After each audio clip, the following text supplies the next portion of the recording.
अभियान के तहत प्रदेश के तकरीबन 1100 से ज्यादा गांव, सभी कस्बे और सभी शहरों के हेडक्वार्टर्स पर जो जाने का प्रोग्राम हमने बनाया हुआ है, उसमें सिरसा जिला पूरा होने के बाद फतेहाबाद जिले के रतिया और अब टोहाना के कार्यक्रम चल रहे हैं। कल फतेहाबाद हल्के के कार्यक्रम है। बदली भी आपके आसन मंत्री रह चुके हैं, क्या आप उसको दोबारा से नहीं, ऐसा है कि मैं कार्यकर्ताओं की बात कर रहा हूं, उन लोगों की नहीं जो एन मौके पर आकर के जननायक जनता पार्टी के बैनर तले पदों पर पहुंच गए। हम सामान्य साधारण कार्यकर्ताओं की बात कर रहे हैं, उनको जोड़ते रहे। पिछले हर वर्ग की आज जो दिक्कतें हैं, चाहे किसान से जुड़ी हो, चाहे व्यापारी से जुड़ी हो, चाहे कर्मचारी से जुड़ी हो, चाहे कमेरे वर्ग से जुड़ी हो, चाहे नौजवान की समस्याएं हो, हर वर्ग की समस्याओं को जननायक जनता पार्टी बड़ी मजबूती से उठा रही है। विपक्ष की भूमिका में जहां कांग्रेस के लोगों को होना चाहिए, आपके तो यहां खुद कांग्रेस के विधायक हैं और उस भूमिका को कांग्रेस के लोग तो नहीं निभा पा रहे, बल्कि जननायक जनता पार्टी पहले दिन से, जब से चुनाव हुए हैं, उसको बड़ी बखूबी निभा रही है। उसमें जननायक जनता पार्टी की बड़ी भूमिका होगी और भारतीय जनता पार्टी के विकल्प के तौर पर हम बड़ी मजबूती से खड़ा हैं। अपने आदेश दिए हैं, पक्का तो सरकार ने करना है। आज मैंने सुबह ही सरकार से मांग की, आज आपके माध्यम से पुनः मांग करता हूं कि गेस्ट टीचर्स की जो 12,000 की संख्या है, उन्हें तुरंत प्रभाव से नियमित किया जाए और उनकी जो पुराने एरियर्स हैं, जो उनकी पुरानी सारी ड्यूज हैं, वो सारे दे करके उन्हें सुचारू रूप से लगाया जाए। सरकार की सोच ही नहीं है, सरकार सिर्फ उलझा के रखना चाहती है। सरकार अपने किए हुए वायदों पर पूरा नहीं उतर रही। जो मैनिफेस्टो में बीजेपी के वादे हैं कर्मचारियों को लेकर के या गेस्ट टीचर्स को लेकर के, सरकार उन्हीं बातों को मान ले तो भी बहुत भला हो जाए। पिछले चुनाव में निश्चित तौर पर हमारा रिजल्ट जो है वो अनुकूल नहीं रहा, मगर अब हम जो है, मैं कहा जैसे आपको कि विपक्ष की भूमिका और मैदान में जो नजर आएगा वही आगे राजनीति में चमकेगा और उस भूमिका को जेजेपी बड़ी अच्छी बखूबी तौर पर निभा रही है। ये आपस में लड़ रहे हैं सारे। आपके यहाँ पे तो एक और क्लैश है। आपके यहाँ पे सबसे बड़ी समस्या ये है कि बीजेपी के अंदर ही बीजेपी से लड़ाई हो रही है। सुभाष बराला जी का और इनका दूसरों का आपस में नहीं बनता। और ये तो सुनने में, पता नहीं आपको ज्यादा पता है, मुझे तो नहीं पता, जो कांग्रेस के जो विधायक हैं आदरणीय हमारे परमवीर जी ने कहते हैं इस बारी बीजेपी को वो अपना वोट देने के चक्कर में कैंसिल करवाया। तो चर्चा है लोगों में कि क्या ये भी सम्मिलित थे, क्योंकि रतिया वाला विधायक तो साफ ही हो गया। तो कहते हैं इनका भी नाम बहुत ज्यादा आ रहा है। अब मुझे नहीं पता कि सच्चाई क्या है, मगर चर्चा है कि उनका वोट भी कैंसिल हुआ।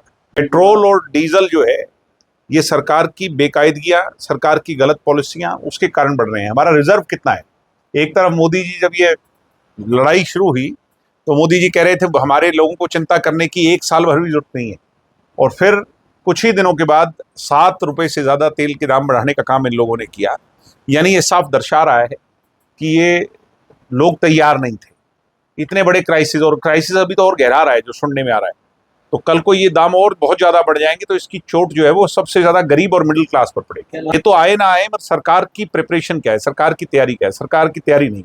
सबसे बड़ी चिंता की बात ईरान से नहीं है, हमें हमारी सरकार से है कि वो कितनी तैयार है। आज गांव के अंदर जो बैंक हैं वो खाली पड़े हैं, कहीं 2,000, 4,000, 5,000 से पेमेंट नहीं हो पा रही। तो बहुत ज्यादा चिंता का विषय है। आज ईरान में कितनी महंगाई बढ़ी जहां युद्ध हुआ, आज अमेरिका में कितनी महंगाई बढ़ी, और जहां युद्ध नहीं हुआ वहां कितनी महंगाई बढ़ी। इन्हीं दरों से आप पता लगा सकते हो कि हमें किस ओर धकेला जा रहा है।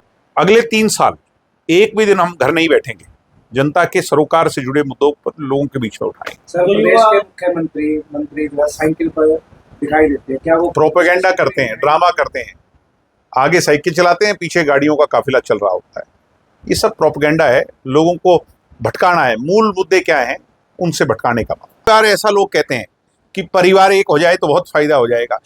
तो मैं ये भी पूछना चाहता हूं लोगों से, उन लोगों से जो इस तरह की भ्रमित वाली बातें करते हैं कि अगर परिवार एक हो जाए तो फिर वो जो सारी बातें, क्या वो सारी बातों को पीछे छोड़ देंगे? यानी ये सारी की सारी हमारे खिलाफ एक बहुत बड़ा षड्यंत्र रचा जा रहा है। प्रदेश में कुछ ऐसे लोग हैं जो हमारे विरोध के लोग हैं, वो निरंतर एक ही बात पर लगे रहते हैं कि इसको भ्रमित कैसे किया, डाइवर्ट कैसे किया जाए। जब भी हम अपने कदम आगे बढ़ाते हैं तो कभी वो परिवार का बहाना ले लेते हैं, कभी वो आंदोलन का बहाना ले लेते हैं। अरे लड़ाई तो तुम्हारी बीजेपी से है, हमारी भी बीजेपी से है। आओ मिल करके लड़ाई लड़ें। दुष्यंत जी ने कितनी समझदारी से एक बात कही कि आने वाले समय में जो हालात देश के हैं उसमें राजनीतिक दल, छोटे छोटे राजनीतिक दलों को आगे संगठित होने की बात सोचनी चाहिए, आपस में नहीं लड़ना चाहिए। कि जो हाई कोर्ट ने उसको एक्सेप्ट किया, यहीं से पता चल गया निमित्ताएं जरूर थी।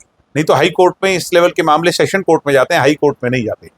हाई कोर्ट ने जो जो जो जो नोटिस जारी हुए, एसपी लेवल तक के अधिकारियों के नोटिस जारी हुए, और वो एसपी तो यहां रह करके, जिस एसपी की मैं बात कर रहा हूं जैन साहब की, उसने तो यहां रह करके कितनी गुंडागर्दी की।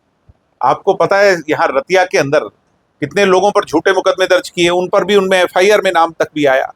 तो ये तो उस व्यक्ति का बैकग्राउंड ही बता रहा है कि वो किस तरह का आदमी है। सरकार के हाथों में खेलकर, जो स्टेट की एजेंसीज के हाथ में खेल करके एक पूरा प्रायोजित मामला था। सर, टोहाना विधानसभा क्षेत्र आपने देखा कल की एक तस्वीर भी जारी हुई कि जो वाइस चांसलर है, वाइस चांसलर क्या नाम है, नहीं, जो बिश्नोई है, नरसी बिश्नोई, तो वो कल आरएसएस के प्रोग्राम में था, उसकी फोटो और वीडियो जारी हुई है। तो मैं एक बात पूछना चाहता हूं कि मुखर्जी के नारे लगाना हरियाणा में अलाउड है, तो चौधरी देवीलाल के नारे यूनिवर्सिटियों में क्यों नहीं गूंज सकते? बाबा साहब के नारे क्यों नहीं गूंज सकते? जिन लोगों का हमारे इलाके के संघर्ष से कोई लेना देना नहीं, आज उनके पाठ पढ़ाए जा रहे हैं, हमें उनकी गाथाएं सुनाई जा रही हैं, आरएसएस की विचारधारा को लागू किया जा रहा है। और जबकि हरियाणा के निर्माण और हरियाणा की जो संघर्ष की लड़ाई है, इसमें तो इन आरएसएस, विश्व हिंदू परिषद और इन लोगों का कोई दूर दूर तक वास्ता नहीं।